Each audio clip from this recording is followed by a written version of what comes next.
हम लोगों का जो ज़िले का अभियान चल रहा है उसी में एक टॉप 10 क्रिमिनल जो हम लोगों की लिस्ट में शामिल था, जिसने कर्पूरी ग्राम बैंक को पिछले साल लूटा था और इस साल जो है मुसरी घरारी थाना में सोना लूट की घटना को अंजाम दिया था, उसको कल गिरफ्तार किया गया है। बेगूसराय की पुलिस के सहयोग से ही अभियुक्त कौशल राय जो जिले के टॉप 10 में वांटेड था, उसको गिरफ्तार कर जेल भेजा गया है। आज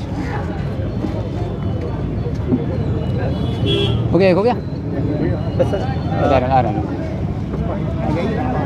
आप लोगों को जैसा कि विदित है 20 फरवरी को विभूतिपुर थाना क्षेत्र में पूर्व मुखिया सुरेंद्र सिंह की कुछ अज्ञात अपराधियों द्वारा गोली मारकर हत्या कर दी गई थी।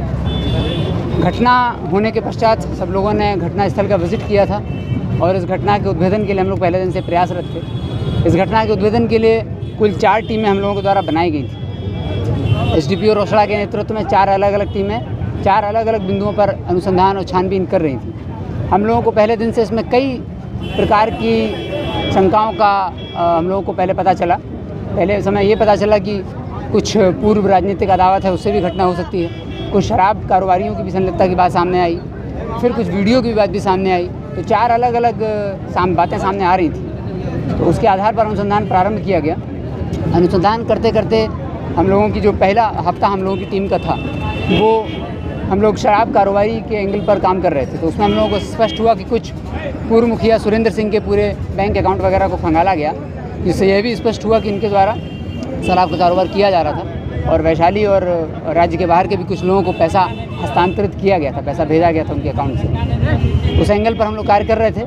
कुछ संदिग्धों को हिरासत में भी लिया गया था, लेकिन करीब 6 से 7 दिन बीत जाने के बाद ये स्पष्ट हुआ कि घटना उस क्रम में नहीं हुई थी। फिर हम लोगों ने दोबारा से तथ्यों को उजागर करना चालू किया।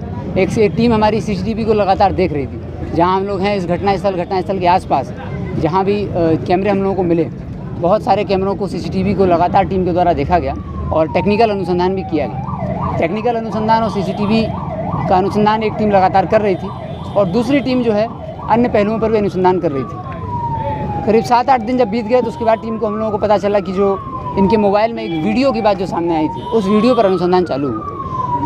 घटना धीरे धीरे स्पष्ट होने लगी और आज हम लोगों को पूरी तरह घटना स्पष्ट हो गई। उसमें जो मुख्य षड्यंत्रकर्ता हैं लाल बाबू प्रसाद, उनको गिरफ्तार किया गया है।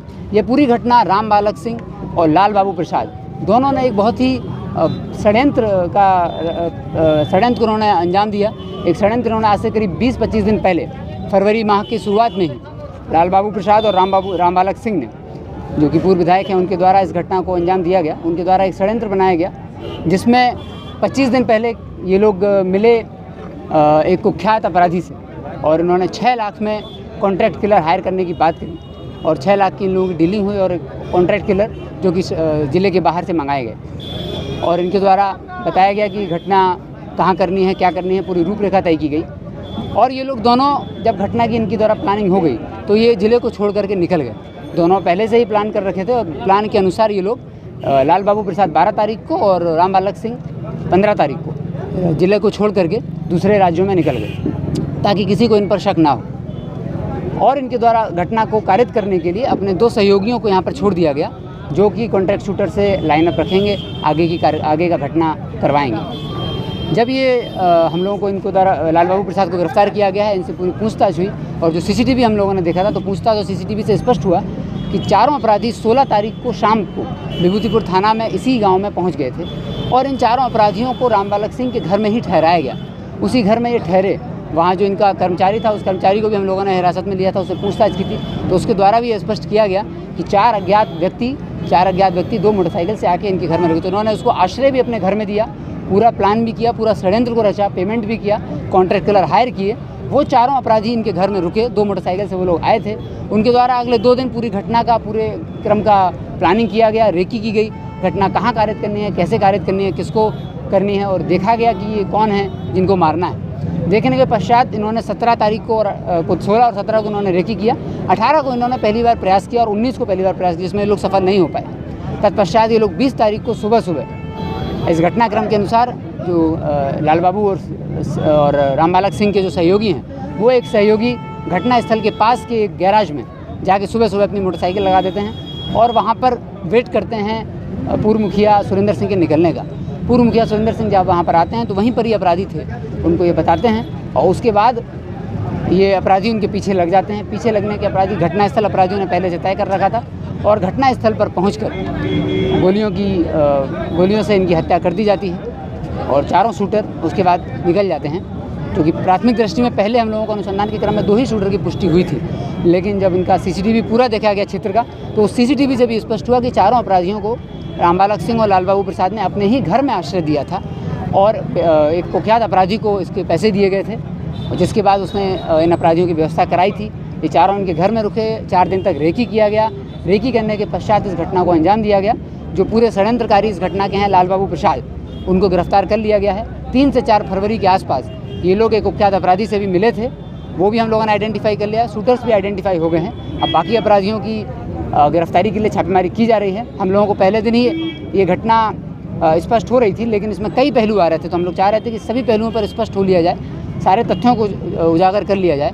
तो सीसीटीवी, टेक्निकल अनुसंधान और जो इनके घर के कर्मचारी थे उनसे और जो अपराधी पकड़ाए हुए हैं लाल बाबू प्रसाद, इनसे पूछताछ हुई तो सारी घटनाक्रम पूरी तरह स्पष्ट हो गया है। अब बाकी अपराधियों की गिरफ्तारी के लिए छापेमारी चल रही है और हमारी टीम भी बाहर निकली हुई है। और क्या कारण था हत्या का? कारण जो है, जब इनसे पूछताछ हुई और सीसीटीवी जो हम लोगों ने देखा और इनसे पूछताछ भी हुई तो इससे स्पष्ट हुआ कि चूँकि पूर्व मुखिया सुरेंद्र सिंह शराब का कारोबार तो कर ही रहे थे, उनके द्वारा अपने एक सहयोगी के माध्यम से रामबालक सिंह का एक आपत्तिजनक वीडियो, किसी लड़की के साथ आपत्तिजनक वीडियो था जो इनके मोबाइल में था। पिछले 15 दिन से ये लगातार ये वीडियो लोगों को घूम घूम कर दिखा रहे थे। क्योंकि यहाँ पर निकट भविष्य में चुनाव भी होने वाले थे, तो उस चुनाव को लेकर के ये उस वीडियो का इस्तेमाल कर रहे थे एज अ टैक्टिक्स। और ये गली चौराहे पर अलग अलग लोगों पर, जो रामबालक सिंह और लाल बाबू प्रसाद के जो सहयोगी थे, उनको ये वीडियो दिखाने का प्रयास कर रहे थे और वीडियो दिखाया जा रहा था। जब ये वीडियो दिखा रहे थे तो उससे इनकी छवि धूमिल हो रही थी रामबालक सिंह की, तो इनको अभी अपनी छवि जो धूमिल की जा रही थी लोगों के द्वारा, इसका इनको बदला लेना था।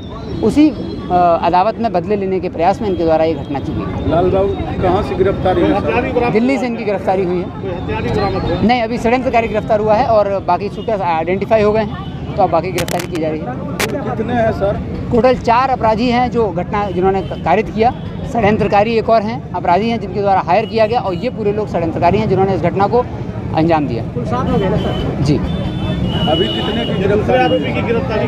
अभी गिरफ्तारी के लिए कैंपेन चल रही है, हमारी टीम निकली हुई है। अलग अलग राज्यों में छापेमारी चल रही है। पिछले 3 दिन में 3 अलग अलग राज्यों में छापेमारी की गई है। कलकत्ता, दिल्ली, वेस्ट बंगाल में कलकत्ता, दिल्ली और झारखंड में अलग अलग टीमों ने छापेमारी की है। उसी क्रम में इनकी गिरफ्तारी दिल्ली से हुई। Thank you. ईडी के द्वारा विभूतिपुर में वीडियो रह के यहाँ कार्रवाई की जा रही है। अलग अलग एजेंसी हैं, अलग अलग कार्यरत करती हैं, उनके द्वारा बाकी जानकारी आप उनसे ले सकते हैं। Thank you.